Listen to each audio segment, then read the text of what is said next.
বনদস্যুসকলে জনা দৰকাৰ গছ কটাটোৱে ডাঙৰ কথা নহয় তেওঁলোকে কাটি কি কৰিব ক'ৰবাতো মিলত আছে আৰু সেইখিনি সহায় কোনে কৰিছে ডিপাৰ্টমেণ্টটো আছে মাজুলী হওক যোৰহাটে হওক গোলাঘাটে হওক আশে পাশে চাগে শ্ৰমিকবিলাক আছে সেইটোতো এলাও নাই পাৰ্মিট তেওঁলোকে ভাৰতীয় প্ৰশাসনৰ IAS IPS সকলোকে কালি ৰাতি 11 বজালৈকে কথা পাতিছোঁ যে মাজুলী যোৰহাট গোলাঘাটলৈকে কিমান আছে তদন্ত কৰি পেলাই এইবোৰ চব চিজ কৰি দিবলৈ কৈছোঁ তেতিয়াতো এইটো সংৰক্ষণ হ'ব নহ'লেতো নহ'ব যদি এনেকুৱাই হৈ যায় তেতিয়া আমালৈ দুৰ্যোগ আহিব আৰু উপায়ুক্তসকলৰ দায়িত্বও আছে এতিয়া তেওঁলোকক অকল গোলাঘাট যোৰহাট শিৱসাগৰ বুলি কোৱা নাই প্ৰত্যেকজন IAS অফিচাৰ নিজৰ পুঁজিৰ পৰা 400 হেক্টৰ মাটি গছপুলি ৰোপণ ব্যৱস্থা কৰে এতিয়া শিৱসাগৰত আৰম্ভ কৰিছে এতিয়া আমাৰ গোলাঘাটতো কৰক ঠাই আছে আৰু নদীৰ কাষত থকা কিমান মিল আছে আশে পাশে তদন্ত কৰক পুলিচ প্ৰশাসন লওক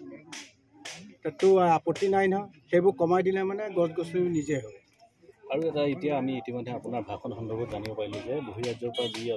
মোৰ এইটো উদ্দেশ্যই নহয় দেশে কি দিছে মোৰ দৰকাৰ নাই দেশৰ হৈ মই কি কৰিব পাৰোঁ এইটো মোৰ কাম পৃথিৱী হৈ মই কি কৰিব কোনোবাই দিছে কাটিছে কিহৰ বাবে কাটিছে মোৰতো প্ৰয়োজন নাই কিন্তু মোৰ কামটো আধৰুৱা হ'ল কাৰণ সেই পইচাটো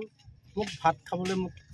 দিয়াও নাছিল আৰু মই খোৱাও নাছিল ক'ৰ পৰা দিছিল এইটো টাইৱানৰ ৰাষ্ট্ৰপতি দিছিল সেইকাৰণে যেতিয়া 7.5 লাখ টকা কাটিলে মোৰ কামটো আধৰুৱা হৈ থাকিল সেইটো পইচাটো পালে তথাপিতো গোলাঘাট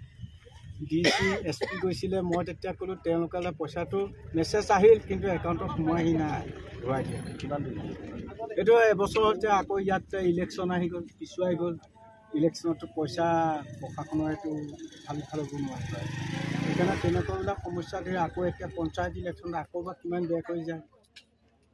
তেনেকুৱাবিলাক সমস্যা ঢেৰ আছে কাটোতে 5 মিনিটো নালাগে 1 মিনিটো নালাগে কিন্তু দিব সময়লৈ বহুত বছৰ লাগে কিমান দিছিলে আৰু কি কাৰণে দিছিলে এতিয়া তোমাৰ বস্তু বাহিনী থ'বলৈ জেগা নাই কিতাপ পত্ৰ আচবাব যিমান দিছে পৃথিৱীৰ মানুহে থ'বলৈ জেগা নাই সংগ্ৰহালয় এটা বনাই লওঁ সেইকাৰণে বনাই লৈছিলোঁ যিকোনো খবৰৰ বাবে যোগাযোগ কৰক 7099017330 অথবা 7099017390 নম্বৰত